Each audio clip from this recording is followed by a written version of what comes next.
Talking about the sacred number 108, it shows a sacred vibration between the sun, moon, and earth. It took billions of years to work into this vibration. We notice it on the eclipses, especially the solar eclipse. So check it out.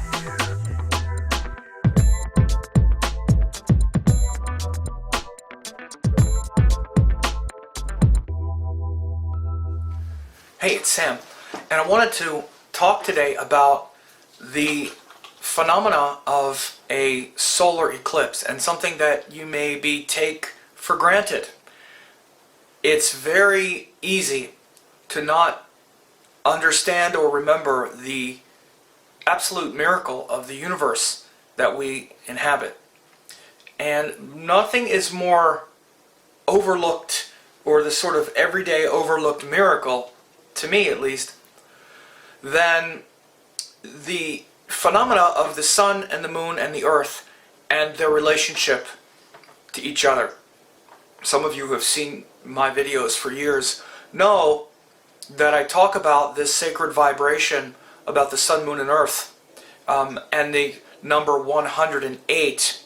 The number 108 shows this relationship between the sun, moon, and earth and their vibrations. In fact, I talk about it in the first chapter of my book, Yoga and Vedic Astrology, because it's the foundational geometric cosmological structure of life on Earth, at least right now.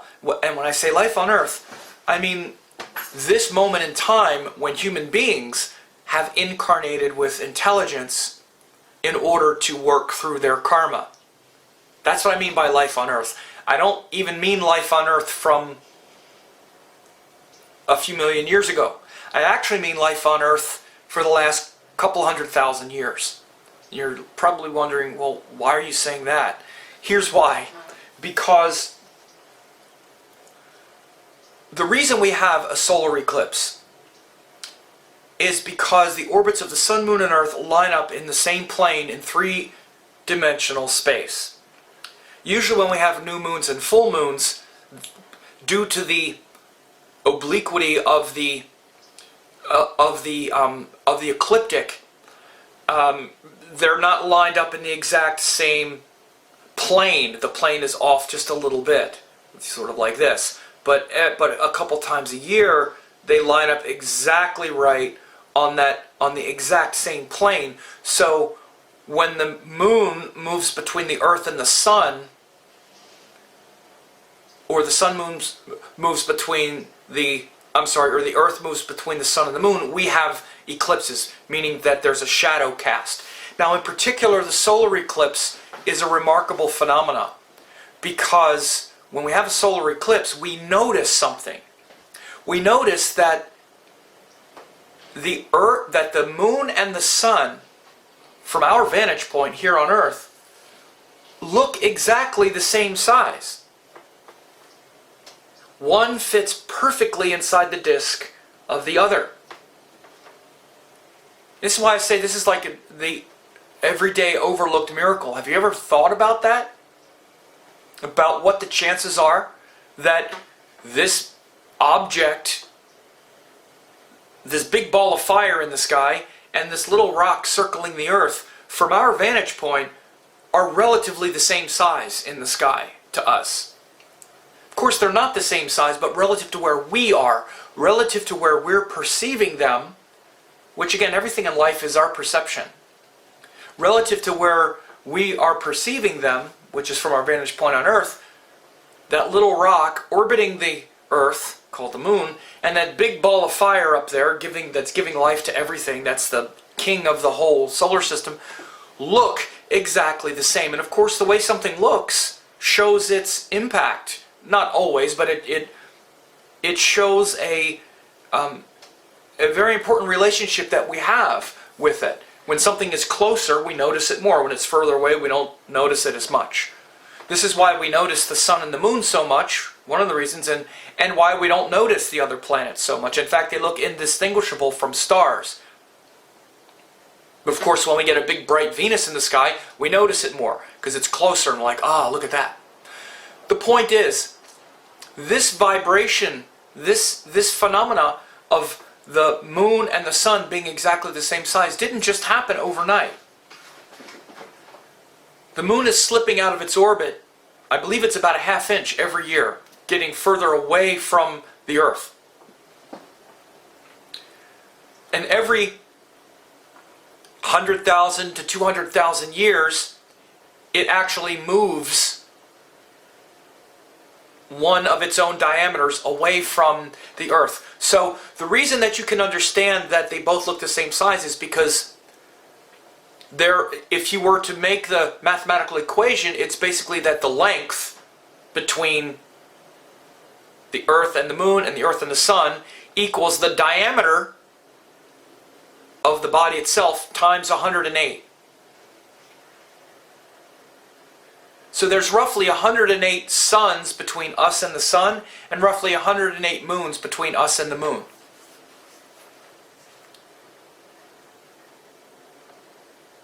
And it actually winds up working out to be closer to 109, but 109 is not a divisible number. 108 is 27 times 4, 27 nakshatras times 4 directions, you would say, or it's 12 times 9, 12 signs and portions and months times 9 planets. There's a lot of ways that 108 is a cosmic number. And you might say, well, if it's 109 and not 108, why not use 109? Because 108 is still extremely close to the exact perfect calculation, because the calculations themselves are not perfect, because the orbits are elliptical and all of that. But the bottom line to understand is that we get to see and notice this miracle when we have eclipses. That the disk of the moon fits perfectly inside the disk of the sun, to the point to where you can see the corona of the moon. A couple 100,000 years ago, the moon was closer. And so it would actually block out the entire sun when we had the solar eclipse, for example, because the moon probably, it's speculated, came from the Earth. It's said to fit pretty neatly inside the Pacific Ocean, the moon itself, that it is actually a part of the Earth. It's a part of the Earth that broke off and started orbiting and moving out from its orbit after it broke away from the Earth. Then it started orbiting the Earth and getting further and further away as it breaks outside of its orbit. And you'll be interested to know that the Earth and the Moon actually orbit a common point called the barycenter, which is one of the reasons why you'll see, like, the lunar nodes aren't always backward, they're not always retrograde. Sometimes because of the barycenter, the nodes actually stop and actually go direct a little bit and then go back, because the orbits of the sun, moon, and Earth, they're not exactly, it's not always 100% forward. Sometimes it slows down and gets, I'm not an expert in this, by the way, but I'm not an expert in the astronomy. You got to be an astronomer, but I do know the principles here. And I do know that the reason the disk of the Earth, the disk of the moon fits inside the disk of the sun is because of this length equals diameter times 108 equation. 108 moons between us and the moon, that means moon diameters. And 108 sun diameters between us and the sun. We exist equidistant between these two bodies at the point where 108 moons could fit and 108 suns could fit. That's why they look exactly the same from where we are right now. And of course, everything is perceived based on our reference point here on Earth. We're viewing it all from where we're sitting. We're watching the planets pass through the ecliptic. There are things in the ancient texts where it says we're supposed to make certain calculations from equatorial positions, not ecliptic longitudes, for example. There are things in the Surya Siddhanta that talk about that we're supposed to calculate nakshatras, for example, from equatorial longitude, not ecliptic longitude. And some astrologers go a little, bananas over that. It's okay. It's a legitimate thing to look at. And they do it because, well, it's in Surya Siddhanta, so we're supposed to do everything that's in that book, and it's astronomically correct, because otherwise it's different. Which one do you use? I've always come down on using everything from ecliptic longitude, because the ecliptic longitude is how we see it. If we start saying that you're not supposed to calculate this thing from equatorial longitude, then everything starts getting calculated from a different vantage point, and that's actually not how we see it. Everything is how we're perceiving it. At that point, then, this also leads to a problem. Like, there's a thing in, especially Western astrology, some of them talk about what's called heliocentric astrology, reading the chart from the sun. Because if the sun is the soul, then you read the chart from the sun, from the heliocentric point, then you're really reading the soul and all of that. And again, we can start reading things from any vantage point. Let's just read it from Mars. Let's act like we were born on Mars, or we were born on the sun. See, the reason you don't do that is because that's not where we are. And that's not what we're seeing. That's not what we're perceiving. At least this is my feeling. It's a debatable subject. But I'm bringing it up because we see this concept landed very clearly. And its impact based on this 108 calculation. Because the point is, we didn't start having intelligent life on Earth. And I say intelligent life meaning like Homo sapien, Homo erectus, with consciousness and thinking in this realm, until the moon moved into that vibration. This is why I said at the beginning, incarnating our life on Earth for the last couple 100,000 years, because before then, this Earth didn't contain creatures that had self-awareness, which is what we relate to, which is what separates us from the animals, you might say. Animals are also smart and very compassionate and have a lot, and are also spiritual beings, but they don't have self-awareness, self-reflection. And that came as part of human consciousness, which only came the last couple 100,000 years, which happened to coincide with the vibration of the sun, moon, and earth in this 108 ratio. And so again, this is why I say, and I used to start all my public classes by asking, what are the two things that if you took them away, there would be no life? Sometimes people say water and air. All those are secondary. And the answer is the sun and the moon. Without the sun, there's no power. If the sun explodes, that's it. Life is finished. But also the moon. Because it's the moon going around the earth that keeps the earth able to support life. The sun is there giving the power, but without the creative principle of the moon, the power is just, it's not embodied. It's just inert. And it's the moon going around the earth that allowed the earth to create forms. This is what Prakriti and what Purusha and Prakriti are. See, you want to understand all of these concepts, even of Sankhya philosophy. Paramatman, Supreme Self, unembodied, eternal, and then Jiva Atman, separate beings, portions, bodies. Purusha, unembodied awareness. Prakriti, matter and the material form. All of these terms are just to illustrate the sun and the moon. The sun is the power, it's the Shiva energy that doesn't need to be embodied or to have an incarnation. That's what Shiva is. It's the energy beyond a form, formless, where there's just pure consciousness. But then there's no world. There are no beings. There are no beings to experience and evolve their relationship and their separate self toward the higher self. There is no world until you get Shakti and Prakriti, which is the moon. It's literally the moon. Because again, before the moon started going around the earth, there were no life forms. It took 4.5 billion. It took 4 billion years for there to really be any kind of life. And that whole time, the moon was going around the earth. And then after 500 million years ago, then we started to get life forms. We had the Cambrian explosion. But that just started to create things like plants, and then crude life forms, and then, more complicated life forms. And then we get into dinosaurs. I mean, that's only a few 100,000 years ago. That's very recent. We think, oh, dinosaurs, so long ago. It wasn't that long ago relative to the age of the Earth. Not that long ago at all.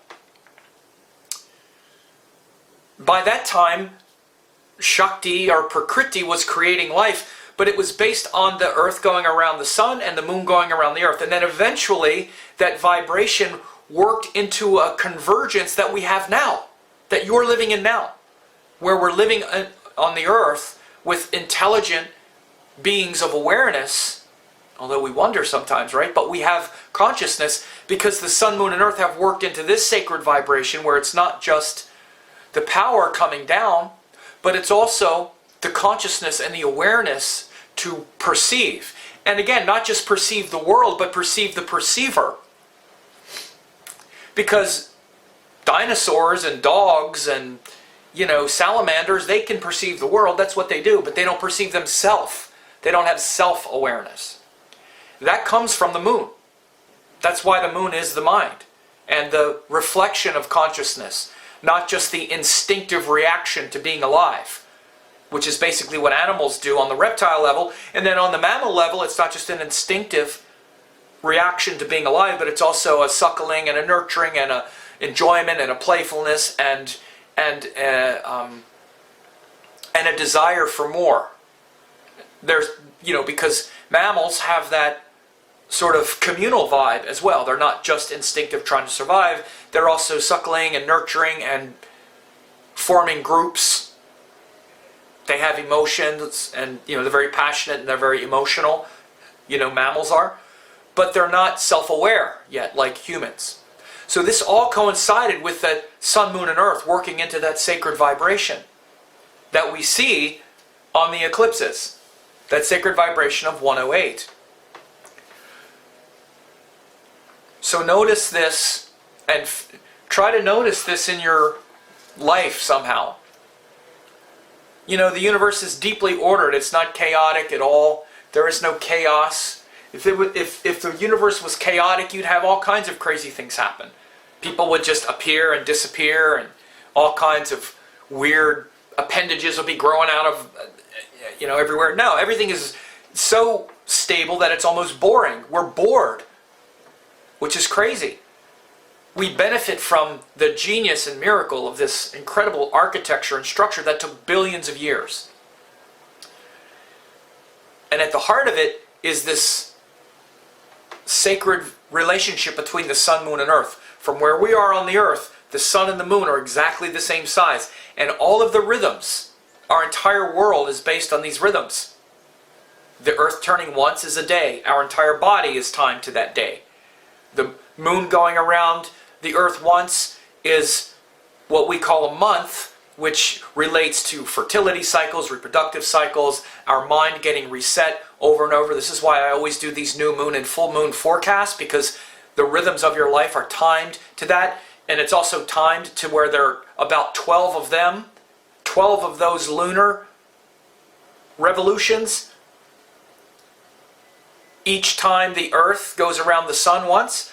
So one solar revolution of the Earth around the Sun is in alignment with 12 30-day lunar cycles. These are all aligned. And realize these bodies have nothing to do with each other. These are just random objects. Again, we feel like, well, of course, they're timed. That's the way they work. It's an orbit there and all this stuff we take for granted. Like, okay, and where else do we see this kind of synchronicity? Where else do we see such precision? Again, we just take all of it for granted. The moon has nothing to do with the Earth. It has nothing to do with the sun. Sun and moon have nothing to do with each other. Earth, moon, sun, they have nothing to do with each other. They're just three rocks. But after billions of years, they have of patient precision, which is what Shiva is, that patient to just sit there. Billions of years later, we have this holistic perfection of the Earth going around the sun at 67,000 miles an hour right now. 67,000 miles an hour. That's how fast the Earth is going around the sun. Feels pretty stable, pretty solid ride, huh? Pretty smooth. So, don't take for granted the everyday miracles of the universe that you inhabit, of the solar system that you inhabit.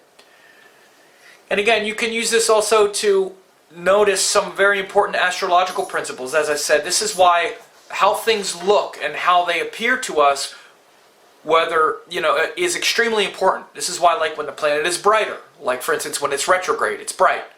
What does that mean, right?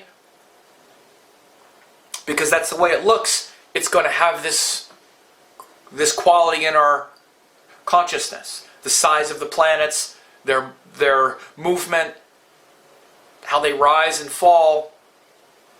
All of those things, all of those visual and, those visually perceptive or those visually perceptible indicators are really important in astrology. So, I hope this was helpful.